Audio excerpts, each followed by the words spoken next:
case briefs, and so much more. LSData's got what you're looking for.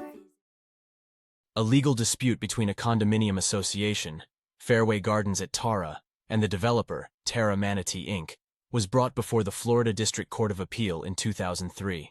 The case revolved around whether the developer was required to fund maintenance reserves for incomplete units within a condominium. The association argued that Terra Manatee Inc. was obligated to fund reserves for all units, regardless of their construction status, while the developer claimed they were only liable for constructed buildings and common spaces. In their decision, the court determined that the developer was not responsible for deferred maintenance reserves for unbuilt units, as there was no legal obligation to do so.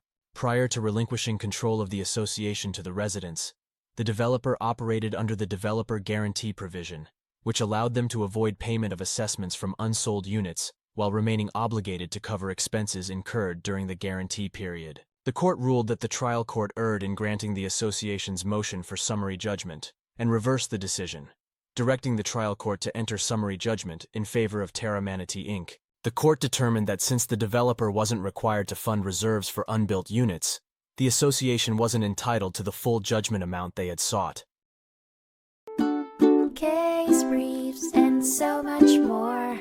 LSData's got what you're looking for. Visit lsd.law, elevate your mind. Leave the stress of class.